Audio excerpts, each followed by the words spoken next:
नमस्कार, मैं हूं विशाल यादव। चुनाव आयोग पर सुप्रीम कोर्ट की सुप्रीम गाज गिरने जा रही है। यहां तक कि प्रधानमंत्री नरेंद्र मोदी भी अब चुनाव आयोग को नहीं बचा पाएंगे। दोस्तों, हम सभी को पता है कि जब जब चुनाव आयोग पकड़ा जाता है तब तब भाजपा चुनाव आयोग को बचा लेती है। यहां तक कि जब भी चुनाव आयोग पर गंभीर आरोप लगाए गए, चुनाव आयोग से सबूत मांगा गया तो चुनाव आयोग ने सबूत नहीं दिए, और जब नौबत आई चुनाव आयोग के कटघरे में खड़े होने की, तब तब प्रधानमंत्री नरेंद्र मोदी ने चुनाव आयोग को बचाया है। दोस्तों, ये बात भी सत्य है कि भाजपा चुनाव आयोग की तरफ से लड़ाई लड़ रही है और चुनाव आयोग को बचा रही है। लेकिन अब क्या होगा जब भारत में होने वाले चुनाव पर नजर रखने वाली संस्था एडीआर ने सुप्रीम कोर्ट में याचिका दाखिल कर दी है, और जहां पर एडीआर ने याचिका में मेंशन किया है कि चुनाव आयोग जनता के साथ धोखा कर रहा है, यानी कि चुनाव आयोग धोखाधड़ी करके चुनाव जीतने की कोशिश कर रहा है। दोस्तों, शायद आप लोग मेरी बात ना माने, लेकिन एडीआर एक ऐसी संस्था है, अगर उसकी याचिका सुप्रीम कोर्ट में पड़ जाए तो कितना भी बड़ा आयोग क्यों ना हो, कितने भी मनमानी करने वाली सरकार क्यों ना हो, सब कांपने लगते हैं, क्योंकि एडीआर की याचिका ही ऐसी होती है। अब दोस्तों, यहां पर देखिए, खबर सामने आ गई है, लिखा भी है बिहार में मतदाताओं के साथ धोखा। अब गौर फरमाइएगा, भारत में होने वाले चुनाव पर नजर रखने वाली संस्था एडीआर ने यह खुद माना है कि बिहार में मतदाताओं के साथ धोखा कर रहा है चुनाव आयोग धोखाधड़ी कर रहा है। और भैया, धोखाधड़ी क्यों ना हो, क्योंकि चुनाव आयोग में हर एक कर्मचारी सरकार का है।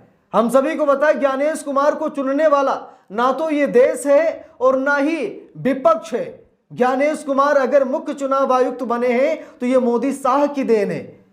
जो भी चुनाव आयुक्त हैं सब मोदी शाह की ही देन है। ये सब मोदी शाह के नौकरशाह हैं जो कि आज चुनाव आयोग में बैठे हुए हैं। तो भैया, स्वाभाविक है कि चुनाव आयोग मोदी शाह के ही सारे पर काम करेगा, क्योंकि ना तो जनता ने चुना है ज्ञानेश कुमार को और ना ही विपक्ष ने चुना है, क्योंकि विपक्ष ने ज्ञानेश कुमार के नाम पर मोहर ही नहीं लगाई थी।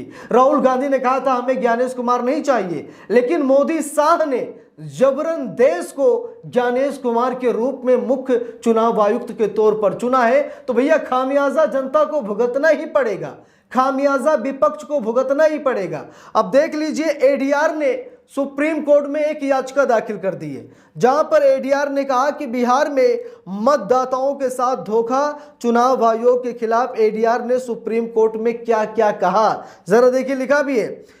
एसोसिएशन फॉर डेमोक्रेटिक रिफॉर्म्स यानी एडीआर ने सुप्रीम कोर्ट में चुनाव आयोग के जवाब पर आपत्ति जताई है, जिसमें मतदाताओं की नागरिकता की जांच के दावे को पूर्व के फैसलों के विपरीत बताया जा रहा है। अब दोस्तों, बात यह है कि चुनाव आयोग लगे हाथ गृह मंत्रालय का भी काम कर रहा है, यानी कि अमित शाह का भी काम कर रहा है। चुनाव आयोग जिसके पास अथॉरिटी नहीं है कि वो नागरिकता की जांच करे, बावजूद इसके चुनाव आयोग नागरिकता की जांच कर रहा है, जो कि असंवैधानिक है, जिसकी इजाजत हमारा संविधान भी नहीं देता। लेकिन अब चुनाव आयोग को इतनी असीमित शक्तियां दे दी गई हैं कि चुनाव आयोग किसी से डरता भी नहीं है। जो चुनाव आयोग के खिलाफ बोलेगा उस पर मुकदमा भी लिखवा दिया जाएगा।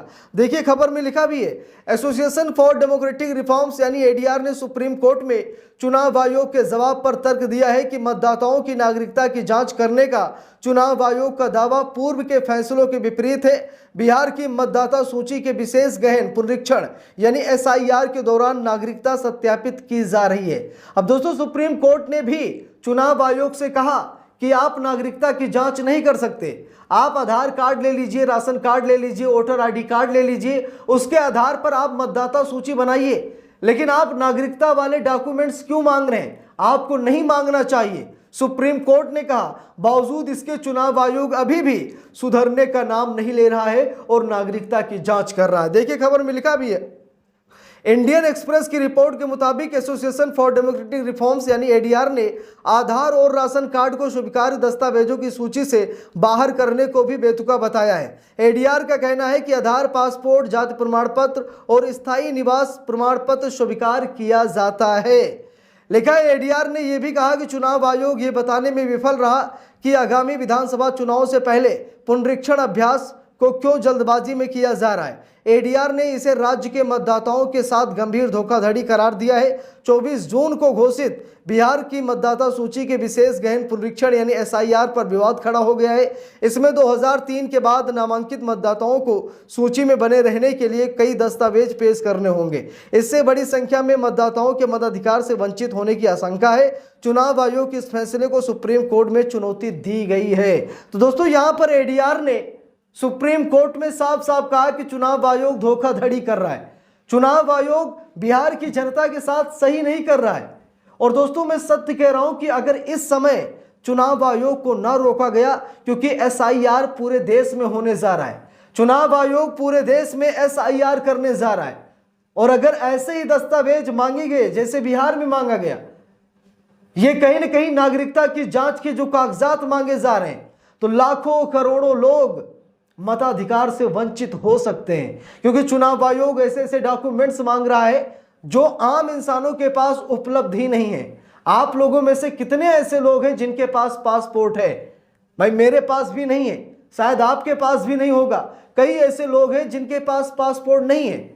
उन लोगों के पास होगा जो लोग विदेश जाने में रुचि रखते हैं, या फिर विदेश आते जाते हैं, या फिर जो लोग पासपोर्ट को तवज्जो देते हैं, जिनके पास समय है, पैसा है, वो लोग जरूर पासपोर्ट की तरफ भागते हैं। लेकिन आम इंसान जिसकी जीविका रोजी रोटी से चल रही है, वो पासपोर्ट के पीछे क्यों भागेगा? तो कहीं ना कहीं दोस्तों ये ऐसे कागजात मांगे जा रहे हैं जो आम इंसान के पास है ही नहीं, और जो कागजात है ही नहीं उन्हें मांग कर चुनाव आयोग उन लोगों के मताधिकार से उन्हें वंचित कर रहा है। इसीलिए तो एडीआर ने सुप्रीम कोर्ट में कहा कि चुनाव आयोग धोखाधड़ी कर रहा है, जनता के साथ चुनाव आयोग सही नहीं कर रहा है। तो क्या अब सुप्रीम कोर्ट सुप्रीम एक्शन लेगा चुनाव आयोग पर?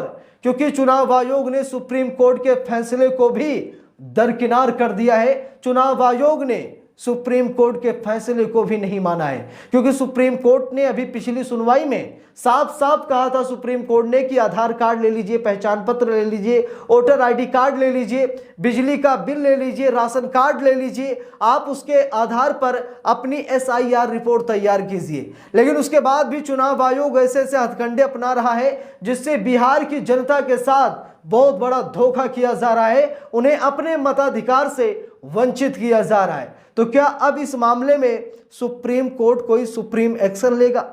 क्या इस बार सुप्रीम एक्शन से मोदी जी चुनाव आयोग को बचा पाएंगे?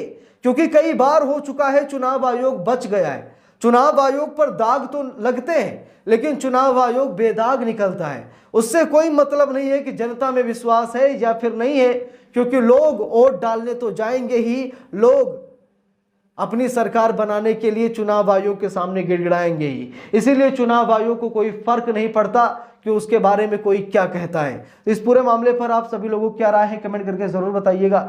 वीडियो को लाइक शेयर, अगर चैनल पर नए हैं सब्सक्राइब करके सपोर्ट कीजिएगा। मिलते हैं दूसरी वीडियो में, तब तक के लिए बहुत बहुत धन्यवाद।